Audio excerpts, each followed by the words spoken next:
Hi, and welcome back to the podcast. My name is Danny Chan. I'm the Executive Secretary for Southern California Conference. I'm also the Ministerial Director, which means that I pastor pastors. I'm one of the pastors in our conference, and I develop pastors and provide pastoral education and training. And this podcast allows for us to be able to talk to pastors about pastors' issues. In my 30 years of ministry, I've been able to notice certain topics that need to be discussed. And this gives us an opportunity to talk about some of those. And I usually do that with a guest. And today I'd like to welcome to the podcast, Kelly Menes Parry. Thank you so much for joining us. Of course. Thank you for having me. Kelly, you and I go way back. You Yes. used to be one of my church members. Is that right? Yes, one of your youth. Back in the day. Back in the day. Way back in the day. Many years ago. And I was so blessed to hear how you're impacting people and the world. Tell us about your background and what is your training in. Okay, so I am an executive director for a drug and alcohol treatment facility here in Los Angeles. I have training and education in marriage family therapy and was a therapist for a little bit, but do administrative work now. So use the skills that I learned in marriage family therapy to help the staff and the program and develop the program that I run. Amazing. Yeah. Amazing. I can imagine that comes with its unique set of challenges and stressors that you have to face personally and professionally. And, Most definitely, yes. and yeah. you're having to figure out how to make it all work. How does like some of the things that you learned in your training, does it come into play as you're trying to live a balanced life? Yes, very much so. So one of the biggest things that I'm an advocate for my staff is self-care. So there can be times when someone is so busy filling everybody else's cup that they forget to fill their own cup. And they suffer from burnout, or what is also known as compassion fatigue. So they start feeling, depressed, tired, lethargic, and possibly just want to change professions. So this can also be something that can affect pastors as well, or anybody. I was going to say that sounds nothing at all like pastoral ministry, but in reality, it sounds a lot like it. Yes, most definitely. So, for example, pastors are on call 24 hours a day, 7 days a week. And, there's no time for pastoral staff to have those days off like the normal 5 to 7 people who work 5 days a week. Right. Who are on a clock, on a set schedule. Exactly. Ministry is very, very demanding. Yes, right? very much so. So as you're talking about compassion fatigue, right? What does that mean? Is that just that does it go beyond like physical exhaustion, or it has more to do with emotional connection? How would you describe compassion fatigue? I would say that it can be physical. You can have some physical signs of it because, you can have some tiredness, but also at the same time, you can not have as much compassion anymore, that you start to feel almost callous towards the people who are asking for help and may not have the empathy that you used to have for everyone, and it starts to, be depleted. Yeah. So it seems like in ministry or just in life in general, when we're responding to people's stories, or sometimes their difficult situations, circumstances, and if we're responding, our emotions are kind of tracking with them. Is that not right? yeah. So let's say that you're in counseling or you're meeting a need and your emotions are really, really elevated. That's not sustainable though, is it? No, not at all.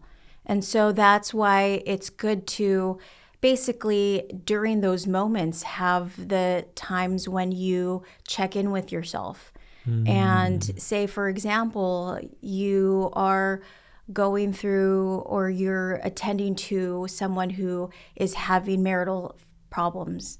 And you notice that when you are talking to this individual with issues with their partner, you're starting to get angry because it's starting to maybe remind you of your own problems in your marriage. And so it's good to reflect with yourself, to understand and check in with yourself regularly to see, hey, maybe I should address that later on. Maybe that I never addressed that situation with my own partner, and maybe we should address this. And so check in with yourself. I think I missed that class in my seminary training or in my doctoral training as well. Checking in with yourself, what does that mean? Does that mean like looking in the mirror? Does that mean journaling about it? Like, do you set a certain time of day to do that? What does that look like? So when I was doing therapy, and there was because I multitask constantly, and so there would be a moment during therapy that maybe that, rang true to me, something that the client was talking about rang true to me. So I would, still be listening to what they're saying, but at the same time, make a mental note, hey. Oh, so it's during the moment that it's happening. It's kind of like waking yourself up to check in and say, okay, how is this affecting me? Is that exactly what you're saying? Okay. Wow. And a part of compassion fatigue too is that, you probably are drifting off and you're not paying attention with when someone's talking with you. So that's why it's very important to be checking in with yourself. Why am I checking out right now? Why am I not paying attention? I see. So in, let's say, counseling, or you're ministering in that situation, and you feel like your mind is drifting to the next appointment or to some other process, or that you're late for something else, if basically those are signs, aren't they, of something that's happening inside you? Exactly. And so one of the things that I am a firm advocate about is instilling boundaries. Okay. And whether you're in mental health or whether you're in ministry, boundaries is something very important to have. And when you start to be affected by things, like, for example, you're counseling someone and maybe there's something that invokes a negative emotion and you start to feel angry or sad, that's when you're checking in with yourself. Hey, why am I feeling this way? Maybe a boundary is being crossed. Maybe I'm carrying too much, and maybe I should start instilling those boundaries of knowing where I end and the next person starts, instead of having it completely enmeshed and not knowing where I end and the next person starts. And that's very toxic. It can create a very toxic relationship. And it sounds like it could be very heavy too, right? You start to carry a lot of emotions. Yes. Not too long ago, I was reading about there was a study that was done on pastors, and University of Chicago did a study and released a study that said that pastors experience a PTSD at higher levels than post-deployed troops. And when I was reading that, I said, wait, what? Like, people who actually see military action have potentially less PTSD than pastors. Like, can you see that to be true? And to what degree are pastors considered first responders? Well, when you have your flock or your church, right? Who are they going to want to call first when something bad is happening? Whether there's a death in the family, whether there's a domestic dispute, they're going to call on the pastor. And I could see that happening because that's how pastoral staff are, the first responders. They have so much trust and faith in their pastor that they're going to want to reach out to their pastor. So they're not going to call 911. They're not going to call, their A therapist. Exactly. They're going to want to call the person that they trust the most.